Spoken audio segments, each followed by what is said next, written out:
Hello बच्चों, आज हम क्लास 6 का नया चैप्टर पढ़ने जा रहे हैं। चैप्टर का नाम है timeline and sources of history. देखो, हिस्ट्री क्या होता है? हिस्ट्री वो होता है जो हमारा पास्ट।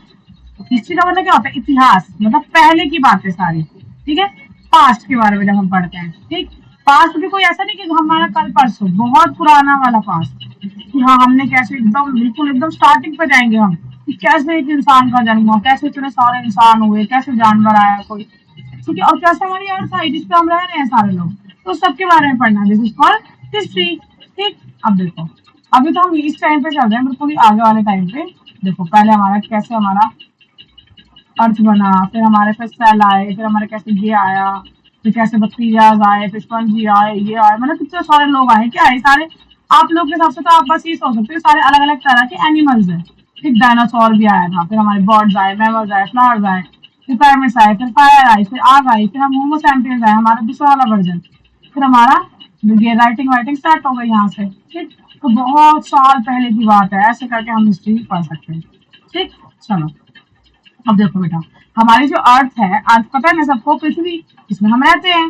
देखो, तो उसमें हमारी बहुत सारी चीजों की स्टडी होती है। जैसे कि हमारी पहली होती है जियोलॉजिस्ट। क्या होती है? जियोलॉजिस्ट। मतलब हम क्या पढ़ने जा रहे हैं, मैं आपको पहले प्रॉपर समझा देती हूँ बैकग्राउंड देकर। देखो, जैसे हमारे डॉक्टर होते हैं, डॉक्टर क्या करते हैं? इलाज करते हैं। ठीक है, टीचर होते हैं, टीचर क्या करते हैं? पढ़ाते हैं। ऐसे हमारे जो जियोलॉजिस्ट है वो क्या करते हैं? वो कौन सा काम करते हैं? वो स्टडी करते हैं अर्थ के फिजिकल फीचर का। अर्थ के फिजिकल फीचर का, फिजिकल फीचर लाइक सॉइल को देखते हैं, सॉइल कैसी है एक अर्थ पे, स्टोन्स कैसे हैं, बड़े बड़े पत्थर कैसे हैं, वहां पे हिल्स कैसी है, मतलब ऐसे पहाड़ी जो है वो कैसी है, माउंटेन्स कैसे हैं वहां पे, ठीक है, रिवर्स कैसी है, सीज कैसे हैं, मतलब जो हमारा जो छोटी मोटी नदियां होती हैं, ये हमारे ये जो ओशन है वो कैसे हैं। ठीक, तो ये पार्ट्स ऑफ द अर्थ, ये सब क्या पढ़ी, कौन स्टडी करता है? तो जियोलॉजिस्ट। जियो मतलब जियो से आपको याद रखना अर्थ की फिजिकल फीचर की स्टडी करना। सारे एग्जाम्पल आप दे देना। Next, palaeontologist. क्या नाम है? पैलेंटोलॉजिस्ट।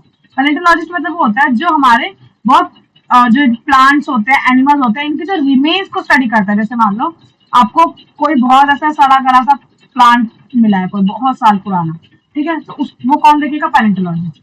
जैसे मान लो किसी की हड्डी मिली है, ये डायनासोर की हड्डी है कि इंसान की हड्डी है, कैसे पता चलेगा?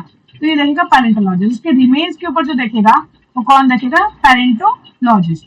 ठीक, अब एक होता है एंथ्रोपोलॉजिस्ट। एंथ्रोपोलॉजिस्ट क्या देखता है? वो ये चेक करता है कि कौन सी सोसाइटी चल रही थी, कैसी ह्यूमन सोसाइटी थी, आपस में लोग कैसे रहते थे, कैसा कल्चर था वहां पे। ठीक है, जैसे लोग मिलजुल के रहते थे या अलग अलग रहते थे या सेपरेट रहते थे, ये सब क्या कौन देखेगा? ये देखेगा हमारा एंथ्रोपोलॉजिस्ट। कौन देखेगा? एंथ्रोपोलॉजिस्ट। फिर एक होता है आर्कियोलॉजिस्ट। आर्कियोलॉजिस्ट क्या होता है?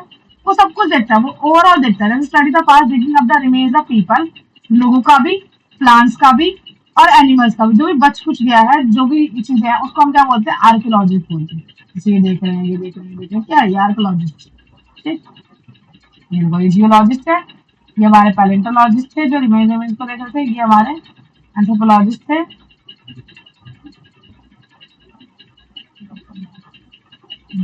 ये जियोलॉजिस्ट है, ठीक है, ये पत्थर को देख रहे हैं ना, ये पैलेंटोलॉजिस्ट है। ये किसको देख रहे हैं? रिमेन्स जो होगा उसको देख रहे होंगे।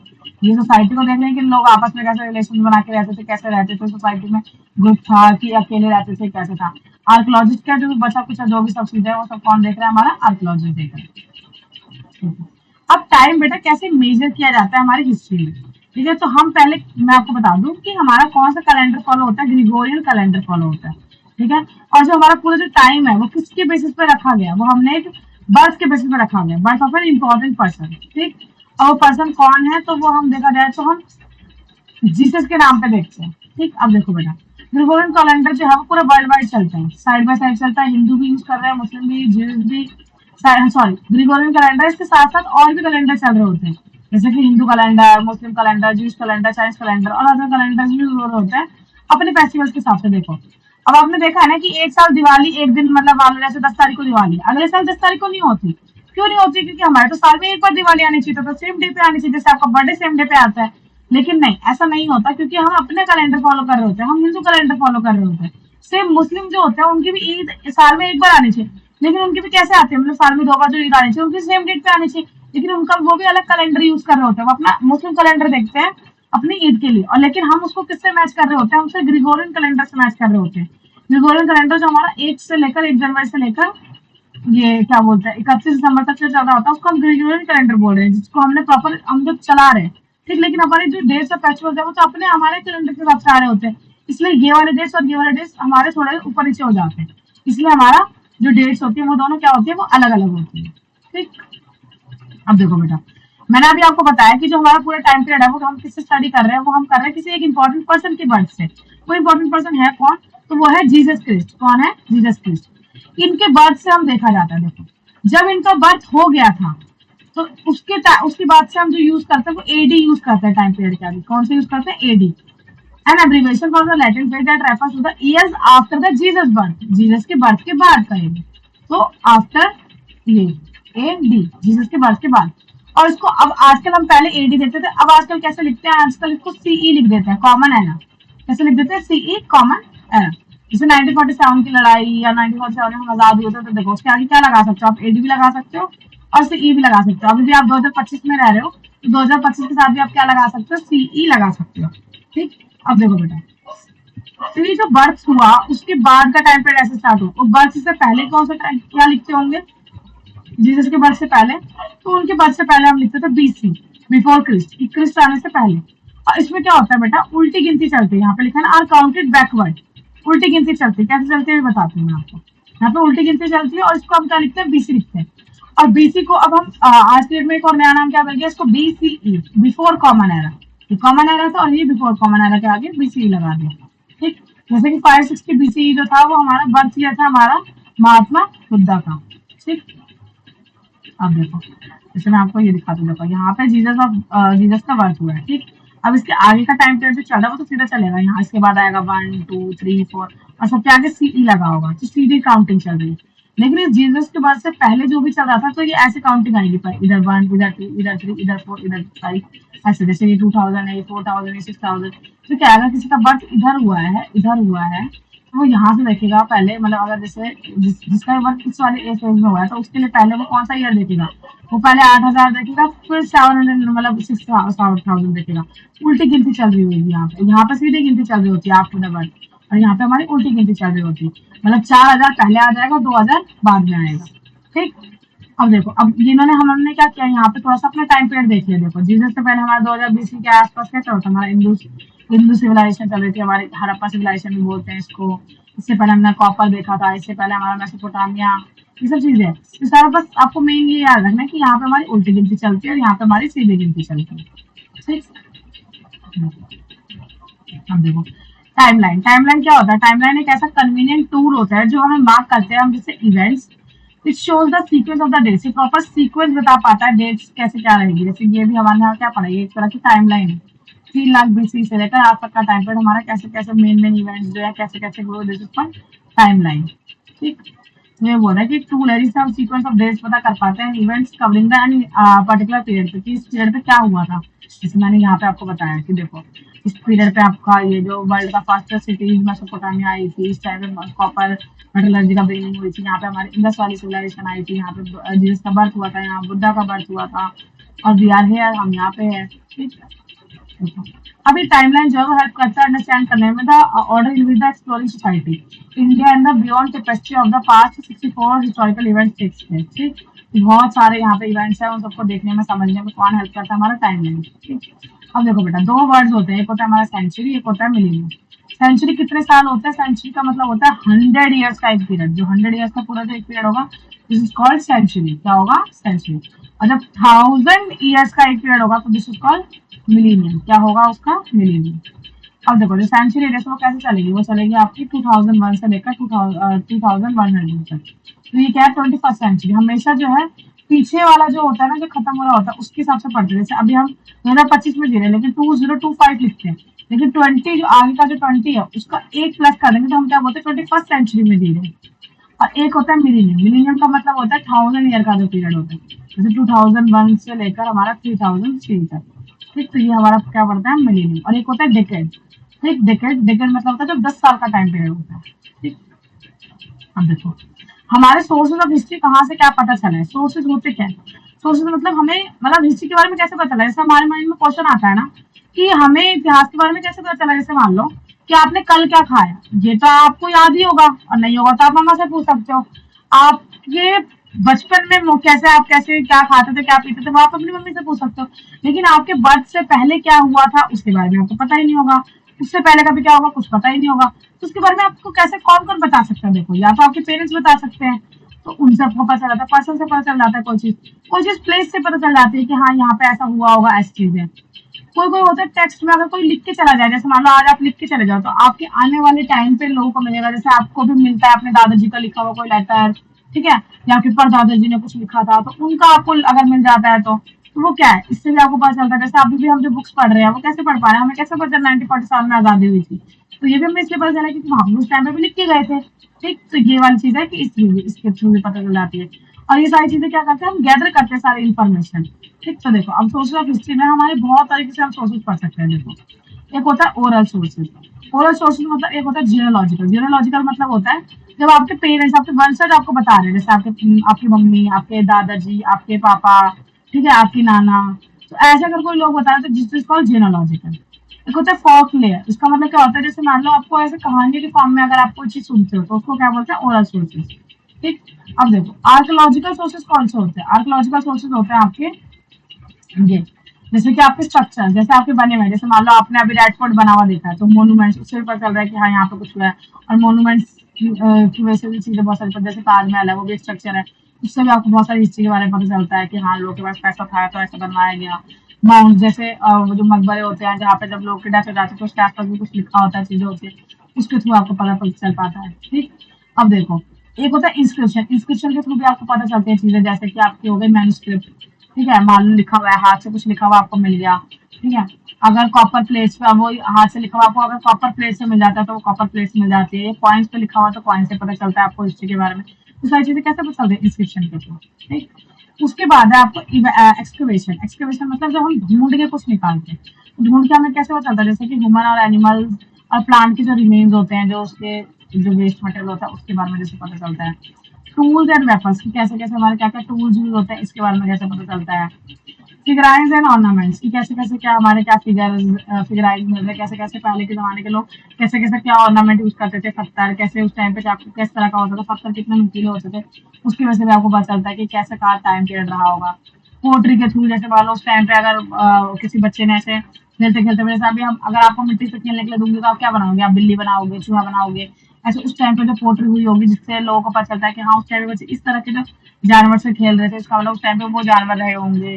ठीक, हैबिट्स और ब्यूरल्स के अंदर से, जैसे मान लो अगर कोई इंसान मर जाता है तो उसको जब दफनाते हैं तो उसके अंदर जो भी सामान पड़े हुए हैं, जैसे मान लो खाना रखा है, अगर उसके साथ कोई जानवर रखा है तो उसका हमें पता चलता है कि हाँ वो पूर्व जन्म में मानते थे कि आने वाले टाइम में हमारे पूर्वज जो है वो खाएंगे, नया जन्म होगा, जब वो सो के उठेगा, मर के उठेगा तो वो वापस खा पाएगा। तो इस तरह की चीजें कैसे पता चल रही है हमें, एक्सकवेशन से पता चल रही है। फिर एक होता है आर्टिस्टिक सोर्सेज। आर्टिस्टिक सोर्सेज जैसे हमें पेंटिंग से पता चला, जैसे भीमबेटका एक वो है केव है, वहां पे आपको बहुत सारी सुंदर सुंदर पेंटिंग दिखेगी जिसके थ्रू हमें पता चलता है कि उस टाइम पे कैसे लोग जो थे मतलब वो जानवरों को खाते थे, क्योंकि लोगों की ड्राइंग बनी हुई है और लोग जो है वो जानवर के पीछे है, तो वो कैसे पता चल रहा है, तो वो पेंटिंग्स के थ्रू पता चल रहा है, स्कल्पचर्स के थ्रू पता चलता है, पैनल्स के थ्रू पता चलता है। ये सब क्या है, आर्टिस्ट जो आपने बना के गए हो। फिर है फॉरेन अकाउंट। फॉरेन अकाउंट से कैसे पता चलता है, जैसे कि ट्रैवलॉग, जैसे मान लो अगर कोई बहुत दूर से आपके देश में आया था तो वो बुक लिख के गया होगा तो उनकी बुक से आपको पता चलता है हिस्ट्री के बारे में। ठीक है, क्रॉनिकल्स अगर उन्होंने कुछ टाइम पीरियड या कुछ लिखा होगा तो उससे पता चलता है। ठीक, अब है हमारे इंडियन लिटरेचर। इंडियन लिटरेचर से कैसे पता चलता है, जैसे कि वेद, हमारे वेदों में लिखा हुआ है, तो वेद क्या है, वो एक रिटन बुक है, जैसे कि ऋग्वेद, सामवेद, यजुर्वेद, अथर्ववेद, वो क्या है, वेद है, उसके ऊपर भी हमने इतिहास के बारे में लिखा है, राजा ऐसे काम करता था, ऐसे सारे काम होते थे, तो वो क्या है, हमारे इंडियन लिटरेचर की चीजें। पोएम्स लिखी है, प्लेस लिखे हैं, हिस्टोरिकल टेक्स्ट मिल जाएंगे आपको, बहुत सारी स्टोरीज मिल जाएंगी, तो वो सब क्या मिल रहा है, वो भी हमारा इंडियन लिटरेचर है। और उसके अंदर आपको कुछ साइंटिफिक और टेक्नोलॉजिकल चीजें भी मिल जाएंगी। ठीक, अब देखो बेटा ह्यूमन की जो हिस्ट्री थी, देखो जैसे पेंटिंग दिख रही है कितनी सुंदर लग रही है पेंटिंग, ये बनाई गई है, इससे क्या पता चल रहा है लोग कैसा काम करते थे, जैसे यहाँ पे काम हो रहा है, यहाँ पे काम हो रहा है, यहाँ पे काम हो रहा है, ये बच्चे खेल रहे हैं, ये बच्चे चला रहे हैं, ये चीजें हैं, ये जानवर है, ये क्या पता चल रहा है, इस पेंटिंग से हमें बहुत सारी हिस्ट्री के बारे में पता चलता है। देखो बताओ अब हमारे जो आज की जो ह्यूमन है जिसको हम बोलते हैं उसको हम क्या बोलते हैं, होमो सैपियंस बोलते हैं। जब हमने उस टाइम पीरियड में देखो ना होमो सैपियंस, अब इससे भी हम बहुत एडवांस वर्जन हो चुका है आपका हमारा। तो नॉर्मली होमो सैपियंस जो होते हैं हमारे मॉडर्न ह्यूमन होते हैं जो walk the planet for the 3 lakh years तक जो अभी तक चल रहे हैं। ठीक। अर्ली ह्यूमन जो होते हैं उन्होंने बहुत सारे, जो पुराने के जो लोग थे उन्होंने बहुत सारे चैलेंजेस फेस किए थे। ठीक। अब वो बहुत सारे चैलेंजेस कैसे फेस किए थे, उस टाइम पे क्या होता था, उस टाइम पे ना खाना होता था, ना जगह होती थी रहने की, तो उस टाइम पे वो कैसे रहते होंगे, तो वो क्या खाते होंगे, तो वो जानवरों को खाते थे, वो हंटिंग करते थे। मेनली क्या करते थे, वो हंटिंग कर रहे होते थे। ठीक है। और या तो सामान इकट्ठा करके, जैसे पेड़ होते थे तो पेड़ में अगर कोई फल वल हो गया तो उसको कलेक्ट करके रखते थे, तो गैदरिंग करना होता था। ठीक है। उसमें वो हंटिंग पे और गैदरिंग पे ही डिपेंड करते थे। वो भी एडिबल प्लांट्स खाते थे। सोचो कुछ जैसे कुछ इंसानों की तो डेथ भी हो गई होगी उस टाइम पे, जब उन्होंने जहरीला खा लिया होगा, तो लोगों को नॉलेज हुई कि नहीं ये जहरीला है, इसे नहीं खाना है, इसे खाना है। तो इस तरह की चीजें उन्हें पता चली। तो एडिबल जो प्लांट्स होते थे वो ऐसे खाते होंगे अपने जीने के लिए। और हमारे अर्ली इन्वेस्टर जो एंसेस्टर जो थे वो कैसे रहते थे, हमें ज्यादातर नेचुरल एलिमेंट्स के ऊपर ज्यादा भरोसा करके रहते थे।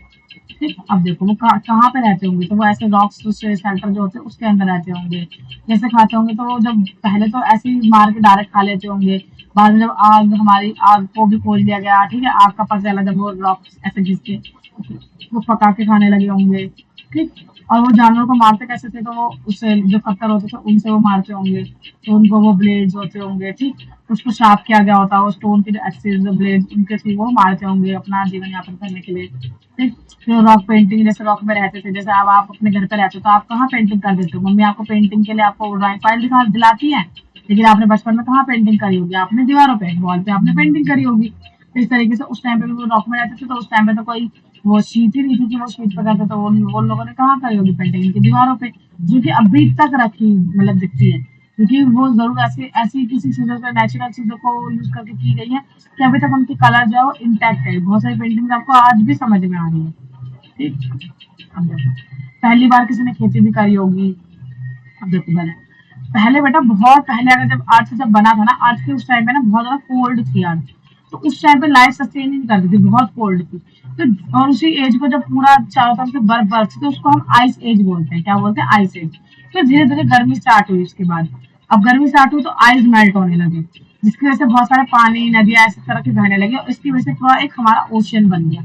ठीक। अब ओशन बनने के बाद क्या हुआ, फिर धीरे धीरे वहां पे थोड़े से बैक्टीरियाज का जन्म हुआ, फिर प्लांट्स का जन्म हुआ, फिर एनिमल्स का जन्म हुआ, फिर हम लोग का जन्म हुआ। तो ऐसे करके हमारी फर्स्ट क्रॉप हमने बनाई। फिर उसके बाद जब ये चीजें हो गई तो हम लोग रहने लगे।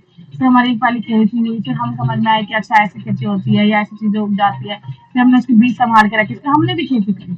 इसी की वजह से हमारा क्या हुआ, फर्स्ट क्रॉप आई। ठीक।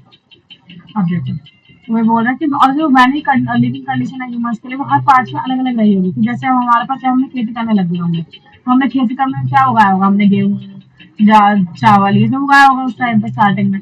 या उससे भी पहले अगर हमने जो सीरियल्स वगैरह, जो अनाज अनाज जो मोटा अनाज होता है वो हमने उगाया होगा। ठीक। अब जब हमें अनाज उगाना आ गया होगा, तो फिर अनाज की देखभाल करने के लिए आप कहीं रुके भी होंगे। अब रुके होंगे तो फिर आपके जो जानवर जो आप रखते होंगे अपने पास खाने के लिए चीजें, उसको आप पालने लग गए होंगे, क्योंकि उससे आपको सिर्फ जानवर खाने से बेटर आपको उनका दूध मिल जाता होगा पीने के लिए। ठीक। तो यहाँ पे क्या है, they also domesticated the animals. Domesticate मतलब पालतू रखना, जैसे कि कैटल को, गोट्स को रखना, ताकि इन लोगों को डायरेक्ट भी खा सके और इनका दूध वगैरह भी निकाल के पिया जा सके।